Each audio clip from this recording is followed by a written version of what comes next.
신앙생활이 무엇이냐고 한다면 하나님과의 언약을 지키는 것이라고 할 수가 있습니다. 하나님과의 언약은 성경을 관통하는 중요한 주제입니다.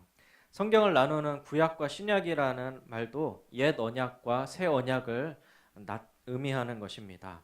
하나님과의 언약이 있기 때문에 언약 관계가 성립이 되고 쌍방간의 의무가 주어지는 것입니다. 이스라엘 백성들은 출애굽한 뒤에 시내산에서 언약을 체결했습니다. 그들은 불과 연기로 임하신 하나님이 두려워서 모세를 중재자로 세우고 언약을 맺었습니다. 그런데 이 언약은 출애굽 1세대들에게만 세우신 것이 아니라 출애굽 2세대들과도 세우신 것이고 지금 여기에 있는 우리들과도 세우신 것입니다. 하나님의 말씀에 순종하는 사람들은 시대를 초월해서 하나님의 언약 백성이 되는 것입니다.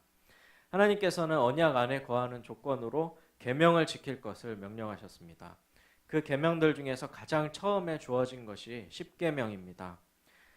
십계명은 언약 백성에게 주어진 계명 중에서 가장 중심에 있는 계명입니다. 하나님께서 언약 백성에게 요구하시는 모든 계명들의 요약이 십계명이라고 할 수가 있습니다. 또 십계명을 요약한다면 그것은 하나님을 사랑하고 이웃을 사랑하라 라는 말로 요약을 할 수가 있습니다.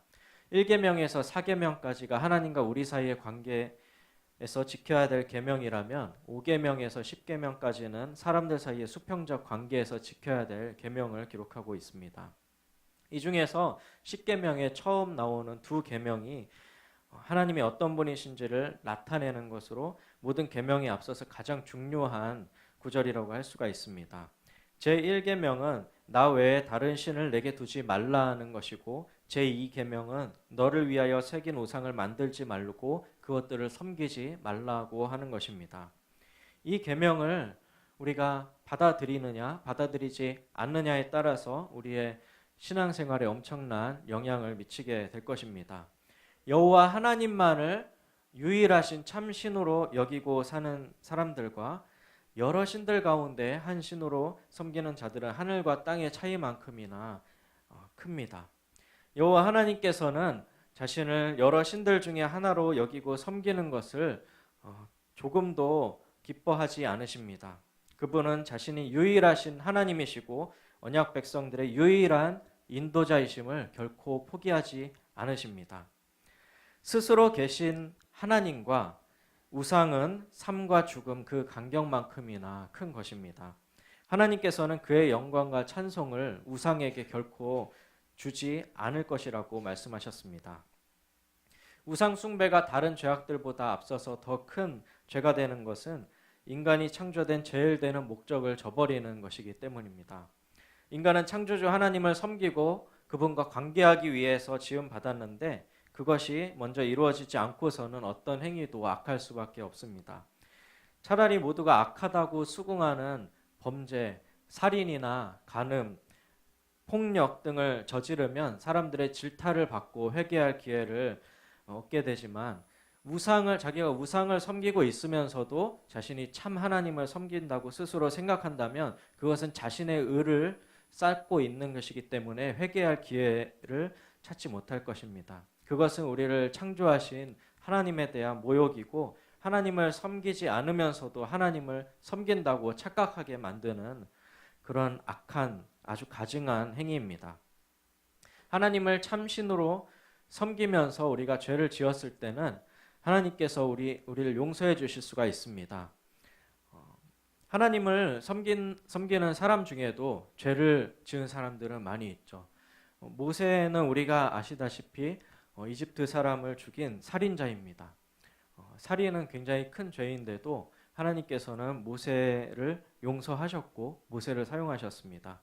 그리고 다윗은 우리가 알다시피 간통한 자였죠. 그리고 남의 아내를 뺏기 위해서 그의 남편을 전쟁터에 나가서 죽게 만든 그런 파렴치한 범죄를 저지른 사람입니다. 그럼에도 불구하고 다윗은 하나님을 섬기는 자였고 하나님께 용서를 구했기 때문에 하나님으로부터 용서를 받을 수 있었습니다. 그런데 우상을 섬기면서 죄 용서를 받을 수는 없습니다. 용서를 베풀어 주시는 대상이 용서의 능력이 있어야 되는데 우상을 섬기는 것은 우상 그 자체가 아무것도 아닌 것이기 때문에 용서도 은혜도 받을 수가 없습니다. 우상은 아무런 생명력을 가지고 있지 않습니다. 오직 살아계신 하나님을 참신으로 섬기며 살 때에만이 그 안에서 용서도 은혜도 경험할 수가 있는 것입니다.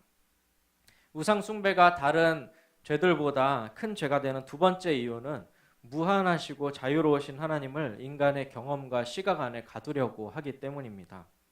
하나님께서는 영이십니다. 그렇기 때문에 아무도 하나님의 모습을 본 사람이 없습니다. 모습을 보지 못한다는 것은 우리에게 막연한 두려움을 갖게 합니다. 우리는 무엇이든지 우리의 눈에 보여야 하고 만질 수 있고 우리의 통제 아래 두기를 원합니다. 그런데 하나님께서는 보이시지도 않고 만질 수도 없어서 우리의 통제를 벗어나서 계십니다. 인간의 생각의 한계를 뛰어넘어 계시고 경험의 한계를 뛰어넘어 계신 분이십니다. 그래서 사람들은 이 하나님을 눈에 보이는 형상으로 만들어 놓고 섬기고 싶어 합니다. 사람들의 마음 가운데는 누구나 절대자에 대한 섬기고 싶은 그 종교심이 있기 때문에 하나님을 섬겨야 되는데 하나님을 참되게 섬기지 못하는 자들은 하나님을 자기의 통제 아래 두고 내 눈앞에 두고 하나님을 섬기고 싶어 하는 것입니다. 이것은 섬기는 대상을 오감으로 느껴야만 만족을 하고자 하는 것이죠. 그래야 내가 하나님을 섬겼다고 하는 종교심을 충족시킬 수 있기 때문입니다. 우리가 이곳에서 예배를 드릴 때도 하나님께서는 우리와 함께 하십니다. 그리고 하나님께서는 우리에게 임재하십니다. 하지만 그것은 반드시 오감으로 경험할 수 있는 것은 아닙니다. 하나님께서는 우리에게 말씀으로 임재하시고 우리는 믿음으로 하나님께 반응을 하는 것입니다. 하나님의 임재가 오감으로 느껴지지 않는다고 하나님이 없다라고 하는 것은 하나님을 인간의 한계에 가두어 두려고 하는 어리석은 행동입니다. 바리새인들과 사두개인들도 예수님을 시험하여서 하나님으로부터 오는 표적을 구했습니다. 하지만 예수님께서는 믿음이 없이 하나님을 인간의 시각과 경험 아래 가두려고 하는 이 악한 세대에게는 요나의 표적밖에 보여줄 표적이 없다라고 하시면서 표적을 보여줄 것을 거절하셨습니다. 예수님께서 말씀하신 요나의 표적은 요나가 물고기 뱃속에서 3일 동안 있다가 나온 것처럼 예수님께서 죽으시고 3일 만에 부활하실 것을 말씀하시는 것입니다. 그것만이 우리가 유일하게 믿어야 될 것이고 우리가 하나님을 따를 이유가 되는 것입니다. 우상이 참신이 될 수 없는 이유는 그것이 사람의 손으로 만든 것이기 때문입니다. 이사야 선지자는 이것에 대해서 아주 적나라하게 지적을 했습니다. 이사야는 동일한 나무를 가지고 하나는 땔감으로 사용하고 하나는 그것을 우상으로 만들어서 그 앞에 절하면서 비는 인간의 어리석음에 대해서 지적을 했습니다. 하나님께서는 누구에게도 매이지 않으시는 분이고 스스로 존재하시는 분으로 우상과 비교할 수 없는 분입니다. 하나님께서는 만물을 창조하신 분이시지만 우상은 오히려 사람의 손에 의해서 만들어진 형상일 뿐입니다. 그래서 성경에서 우상의 다른 표현으로 부어 만든 것, 새겨 만든 것이라는 표현을 쓰고 있습니다. 사람의 손으로 만든 우상은 감각도 없고 생명도 없기 때문에 그것에게 절하는 사람의 기도를 들을 귀도 없고 또 들어줄 능력도 가지고 있지 않습니다. 그래서 우상을 섬기는 사람들은 자기들이 섬기는 우상과 닮게 돼서 감각이 없어지고 생명력을 잃게 됩니다. 갈멜산에서 바알 선지자들과 엘리야가 누가 참신인지를 놓고 대결한 것이 구약 성경에 나와 있습니다. 바알 선지자들이 그때 아침부터 정오까지 열심히 바울의 이름을 불렀습니다. 그런데 바알은 참신이 아니기 때문에 그들에게 응답할 수가 없었습니다. 그래서 그들은 더욱더 힘을 내어서 몸에 피가 나도록 자기를 상해하는 행위까지 했지만 아무런 응답을 받지 못했습니다. 그러나 살아계신 여호와 하나님께서는 불로 응답하셔서 하나님만이 참 신이심을 나타내셨습니다. 구약 성경에서 이처럼 하나님께서는 언약 백성들에게 항상 말씀하시는 분으로 나타나십니다. 하나님께서는 불과 연기 가운데 큰 위엄으로 나타나기도 하셨고 세미한 음성 가운데 나타나기도 하셨습니다. 많은 하나님의 사람들이 하나님의 음성을 들었고 그분의 인도하심을 따라 살았습니다. 하나님께서는 우상과 다르게 우리에게 말씀하시는 분이시고 우리와 밀접하게 관계하시는 분이십니다. 그분의 말씀은 우리의 삶을 소생시키고 우리의 삶을 변화시키는 능력이 있습니다. 하나님께서는 우리가 하나님의 말씀을 듣고 그 말씀에 순종하여서 자발적으로 순종하여 살아가는 것을 기뻐하십니다. 하나님께서는 우리와 기도로 소통하시고 사랑의 교제를 나누는 것을 기뻐하시는 분이십니다. 우상 숭배가 문제가 되는 것은 또한 우상 그 자체의 거짓됨과 허무함에도 있지만 우상을 섬기는 행위에 악행이 동반된다는 데 있습니다. 엘리야와 대결했던 바알 선지자들이 칼로 자신의 몸을 상해하는 것과 같은 자해 행위도 있고 자녀를 불살라서 바치는 살인 행위도 서슴지 않았습니다. 또 신전 안에서 신을 감동시킨다는 명분으로 매춘 행위가 행해지기도 했습니다. 이처럼 우상을 섬기면서 하는 자해 행위 또한 살인, 매춘 등은 율법에서 엄하게 금하고 있는 것입니다. 실제로 레위기에 나오는 많은 율법들이 우상을 섬기는 것과 관련 있는 것들이 많이 있습니다. 그런데 우리는 고대인들처럼 돌과 나무를 깎아 만든 우상은 섬기지 않을지라도 또 우리가 신전을 만들어 놓고 그곳에서 우상을 섬기지는 않더라도 우리는 여전히 많은 우상들을 섬기면서 살아가고 있습니다. 우상 숭배의 본질은 자기를 위하여서 하나님을 이용하는 것입니다. 십계명의 우상에 대한 계명에서도 너를 위해서 새긴 우상을 만들지 말라고 말씀하셨습니다. 또 광야에서 이스라엘 백성들이 금송아지를 만들 때에 우리를 위하여 우리를 인도할 신을 만들자라고 하므로 우상 숭배의 본질이 우리를 위한 것, 자기 자신만을 위한 것이라는 것을 알게 합니다.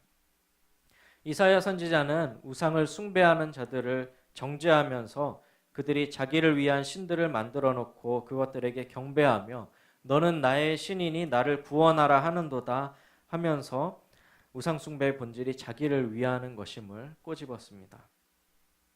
그래서 종교개혁자 마틴 루터는 우상에 대해서 이렇게 말했습니다. 당신의 마음이 매달리고 의지하는 것이 무엇이든지 바로 그것이 당신의 하나님이다. 오직 마음의 신뢰와 믿음이 하나님도 만들고 우상도 만든다라고 하였습니다. 또 교부 어거스틴은 이렇게 말했습니다. 우상 숭배는 써먹어야 할 것을 써먹는 게 아니라 숭배하는 것이다. 또는 숭배해야 할 대상을 숭배하는 것이 아니라 써먹는 것이다 라고 말했습니다. 또 미국의 목회자 티모시 켈러는 거짓 신들의 세상이라는 책에서 우상에 대해서 이렇게 말합니다. 하나님보다 더 중요한 것, 우리의 마음과 공상의 세계를 하나님보다 더 많이 차지하고 있는 것, 하나님이 줄 수 있는 것을 주려고 하는 것, 그것이 바로 우상이다 라고 말합니다. 우리는 과학의 시대에 살고 있기 때문에 고대인들과 같은 미신적인 우상 행위는 많이 없어졌지만 여전히 우리의 마음 가운데 우상 숭배가 남아있고 우리의 마음은 심히 부패해서 하나님을 떠난 사람들은 우상을 계속해서 만들어내는 우상 공장과 같이 살아가고 있습니다.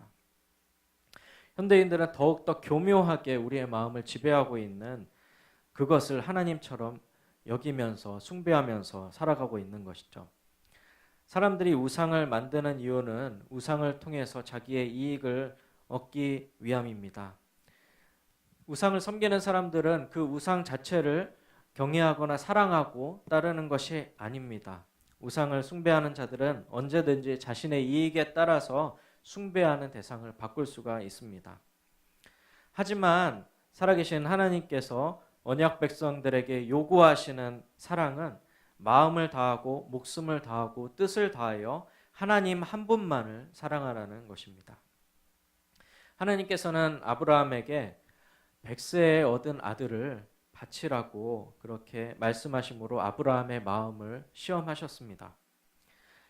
그리고 아브라함은 그 말씀에 순종해서 하나님께 가장 소중한 아들을 바치려고 하였죠. 만약에 아브라함에게 하나님보다 아들이 더 소중했다면 그 말씀에 불순종했을 것이고 그 아들은 아브라함의 우상이 됐을 것입니다. 예수님께서는 부자 청년이 찾아왔을 때 그의 마음에 교묘히 숨겨진 우상을 드러내셨습니다. 그 부자 청년이 예수님께 와서 제가 어떻게 하여야 영생을 얻을 수 있겠습니까? 라고 물었을 때 예수님께서는 내가 가진 재산을 다 가난한 사람들에게 나누어 주고 나를 따르라 라고 말씀하셨습니다. 그런데 부자 청년은 재산이 심히 많은 까닭에 근심하면서 돌아갔습니다.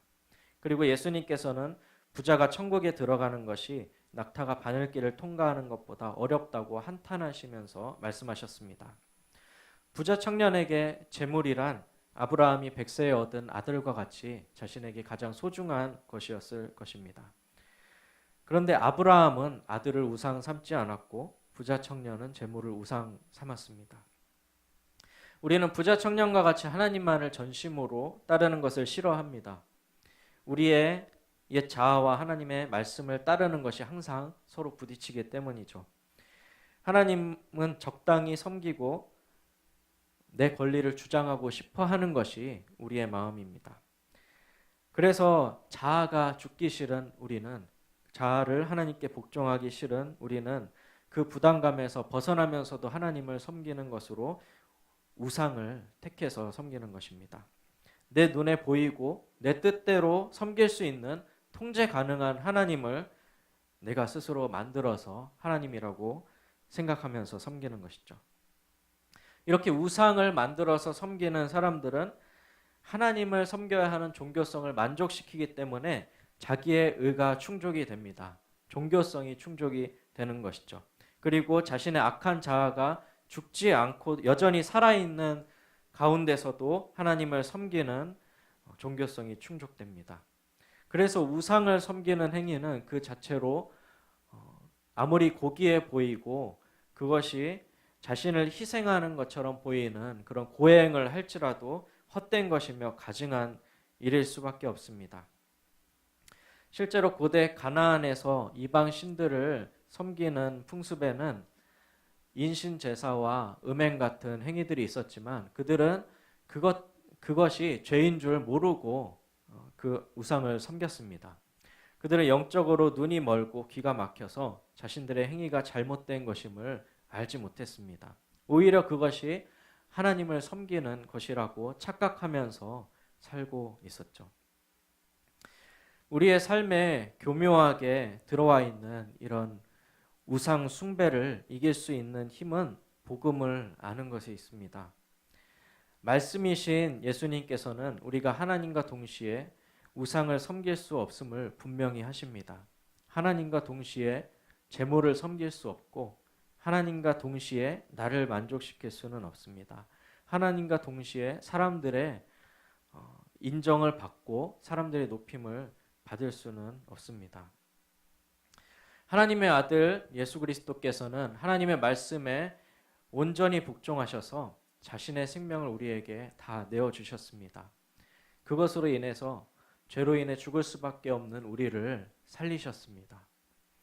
하나님께서는 예수 그리스도를 통해서 하나님의 뜻을 완전히 계시하셨습니다.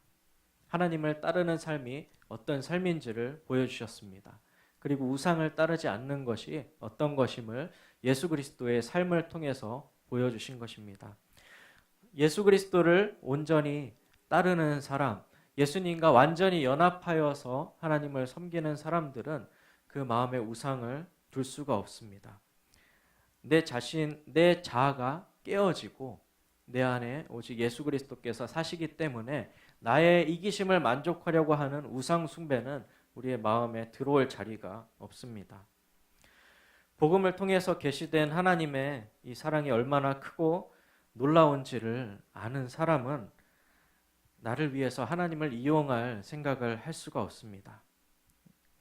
복음은 이렇게 이기적인 우리의 자아를 철저하게 공격하고 죽입니다. 우리가 우리의 마음 가운데 교묘히 들어와 있는 우상을 깨뜨리고 참 신이신 여호와 하나님만을 섬기고 하나님과의 언약 관계에 머무르기 위해서 우리가 복음을 더 알기를 원합니다. 그리고 복음에 완전히 복종하기 원합니다. 예수 그리스도의 삶에 온전히 복종하고 예수님과 온전히 연합하여서 하나님을 섬기기 원합니다. 나는 죽고 오직 내 안에 예수 그리스도만 사는 삶을 살아야지만이 우리 안에 교묘히 들어와 있는 우상을 깨뜨리고 내쫓을 수가 있습니다. 우리가 이 시간 함께 찬양하면서 기도할 때에 스스로 계시고 우리에게 생명을 주시는 참 신이신 하나님만을 섬기면서 살게 해달라고 기도했으면 좋겠습니다.